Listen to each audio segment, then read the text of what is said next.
唔知大家有冇留意，最近周圍都出現咗320呢組數字，唔通係320？原來答案同我哋每個人都好有關係。320其實係3月20日世界口腔健康日，佢嘅意思係希望我哋由擁有32隻恆齒嘅成人，到擁有20隻乳齒嘅小朋友，都可以擁有零蛀牙嘅健康笑容。即係守護320，就係我哋守護開心食嘢、自信微笑嘅能力。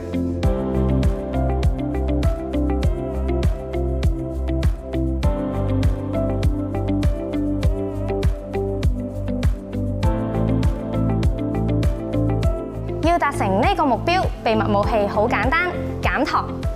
糖係牙菌膜細菌最中意嘅彈藥，會製造酸素變成蛀牙，侵害牙齒。減糖不單止保護牙齒，仲可以降低肥胖同慢性病嘅風險，身體自然更輕鬆、更快樂。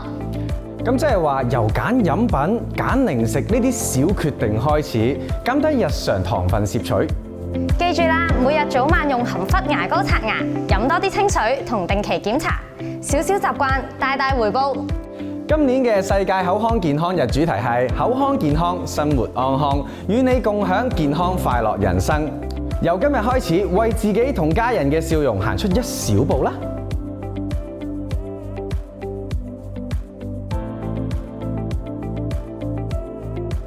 想知更多護齒貼士，立即 follow 愛牙 Love THK 嘅社交平台，或者瀏覽衛生署口腔健康促進科網頁，一齊響應3月20日世界口腔健康日。